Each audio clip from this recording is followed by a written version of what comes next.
Hello and welcome. I am Gimba Umar. Tonight, lawmakers of the Ekiti State House of Assembly vow to resist any attempt to unseat Governor Ayo Fayose. Leaders of the People's Democratic Party in the Southwest express their support for a northern candidate at the party's chairman. House of Representatives confirms that the details of the budget has not been sent to the president. And the United States steps up its troops' presence in Eastern Europe in response to an aggressive Russia with the deployment of 3 fully manned combat brigades from next year.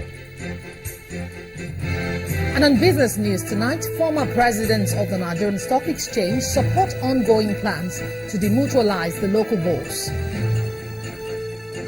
And on sports news tonight, Nigeria Football Federation shifts focus to 2018 FIFA World Cup qualifiers after Super Eagles failed to qualify for the Nations Cup.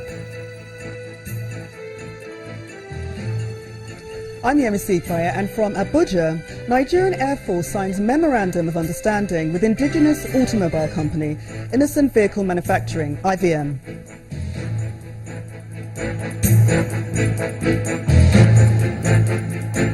We begin tonight with a political drama in Ekiti State, and the lawmakers in the State House of Assembly have resolved to resist what they claim is a plot by the All Progressives Congress-led federal government to cripple the government of Governor Ayo Fayose. The 9 lawmakers, led by the Deputy Speaker, Honorable Adewumi Olusegun, made this known in Ibadan, where they have sought refuge, claiming that they no longer feel safe in their home state. At a press conference in the Oyo State capital, the chairman, House Committee on Information, Youths and Sports, Mr. Boyega Aribishogun, who spoke on behalf of his colleagues, alleged that the latest plot is to arrest 11 members of the House is meant to create chaos and impeach the governor, Ayo Fayose. The lawmakers insisted that they remain undaunted in their support for Governor Fayose, adding that in exercising of his freedom of expression, Governor Fayose would not be intimidated by any agency of the federal government. It will be recalled that one of the lawmakers, Mr. Afolabi Akoni, was recently released by the Department of State Services after spending 18 days in its custody.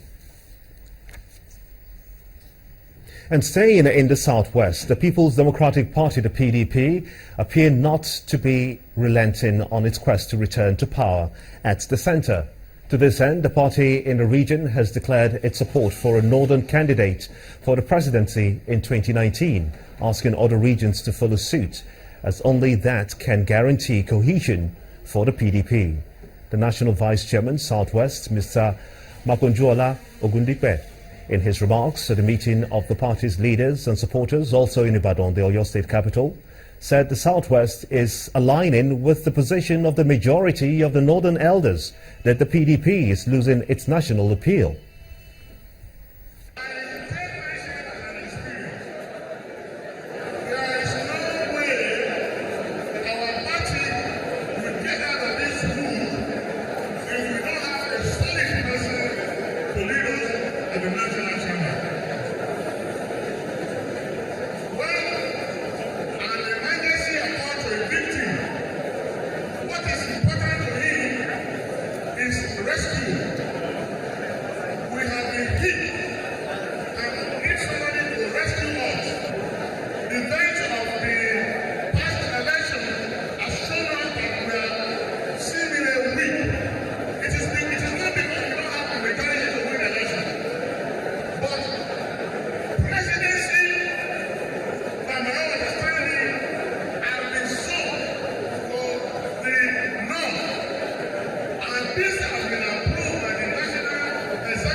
Aggrieved members of the Ejike Ogwegwego faction of the People's Democratic Party have taken their protest to the headquarters of the Independent National Electoral Commission in Abuja. The protesters are demanding that the Commission respects the Supreme Court's judgment of February 2016 and issue certificates of return to their members. The protesters, who were prevented by security officials from gaining access into INEC's premises, expressed concerns over what they described as INEC's reluctance to show respect for the rule of law. Although neither the national chairman of INEC nor a national commissioner was available to address the protesters, the director of security assured them that their demands will be passed on to the chairman.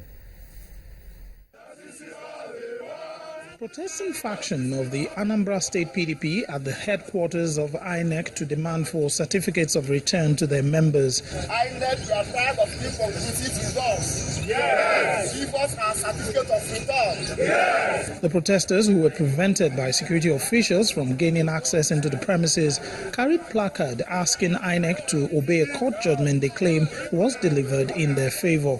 We entreat the chairman of INEC to comply with the decision of the Supreme Court, which restored the Federal High Court judgment and issue us our certificates of return. They also allege that the INEC chairman has consistently declined to grant them audience, despite several letters requesting to meet with him.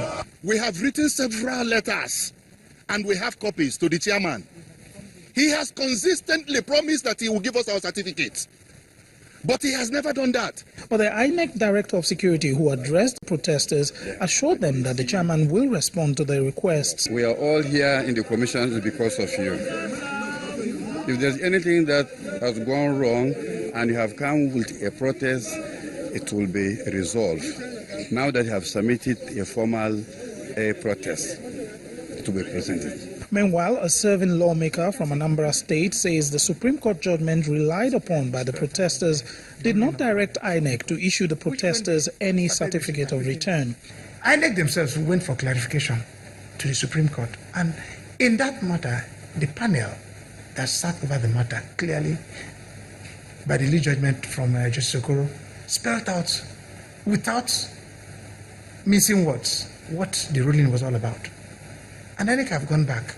But instead of them taking it the way it is, they've resorted to blackmail and intimidation. Today they will write letter to President, tomorrow they will go and harass the INEC chairman, tomorrow, and that day they will go and do demonstration. It is not by intimidation and blackmail that these things are done. If they feel that Supreme Court did not actually give clarification, they are seeking for clarification, they should go back to Federal High Court. The Supreme Court had in February struck out a motion seeking clarifications on an earlier judgment by the same court, which affirmed the Ejike Ogbuegbego's led PDP faction as the authentic exco. In that ruling, the Supreme Court says it has nothing to clarify in its judgment. But that judgment continues to generate different interpretations from different groups. The Bayelsa Governorship Elections Petition Tribunal will tomorrow hear an application filed by the governorship candidate of the All Progressives Congress, Chief Pt.1 Silva. The plaintiff wants to inspect the election materials used for the December 5th, 2015 and January 9th, 2016 governorship elections. The chairman of the tribunal, Justice Kazim Aloma, fixed the hearing of the application following the agreement by parties involved in the suit. Counsels to parties in the petition filed by the All Progressive Congress and its governorship candidate, Mr. Pt.1 Silva, and that of the Action Alliance Party, challenging the election of Governor Siriake Dixon and their supporters in court as the Bayelsa Governorship Petition Tribunal continues the pre-trial hearing in the suit. At the opening of the proceedings, Chairman of the Tribunal, Justice Kazim Aloma, heard some of the application filed by the parties in the petition. The tribunal, however, deferred hearing in two applications. One is an application challenging the competence of some portion of the petition filed by Mr. Silva, which it adjourned to April 7th, and another one filed by counsel to Mr. Silva, asking the tribunal to allow him inspect election materials used for the governorship polls. It was adjourned to tomorrow because we have an application for the tribunal to direct INEC for inspection of documents. So the court said it will take it tomorrow. Specifically, we'll be here tomorrow again in respect of their own application to inspect some of the electoral materials because of some of the points of objection that we had raised. Counsel to the Independent National Electoral Commission, who told the court he did not object to the request, however asked for 14 days to enable the election umpire comply with the directive if granted in favor of the petitioner. INEC is neutral and the documents are public documents. If you pay the requisite fees, even without an order of court, you are entitled to have it. The tribunal also heard the application filed by a faction of the Action Alliance party challenging the petition filed by another faction of the party against the election of Governor Siriake Dixon. The faction led by the National Legal Advisor of the party, one Anukia Peter, distanced the party from the petition and demanded a withdrawal of the petition.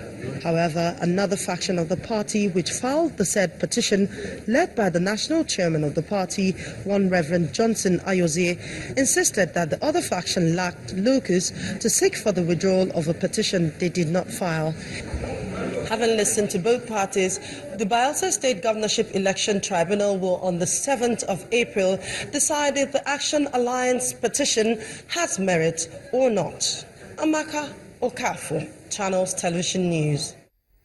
Moving on to other stories now, the Minister of Defence, retired General Ng Ali, has cleared the mystery surrounding the identity of a young female suicide bomber claiming to be from Chibok. General Ali said that she was one of the Chibok girls, but is not associated with the 276 kidnapped from the secondary school about 2 years ago.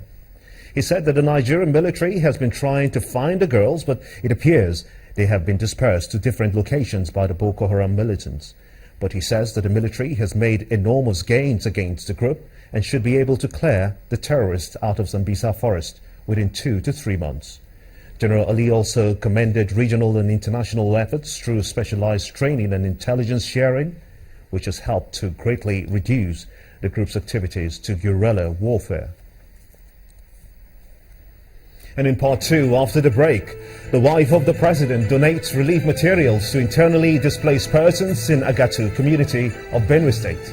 Stay with us.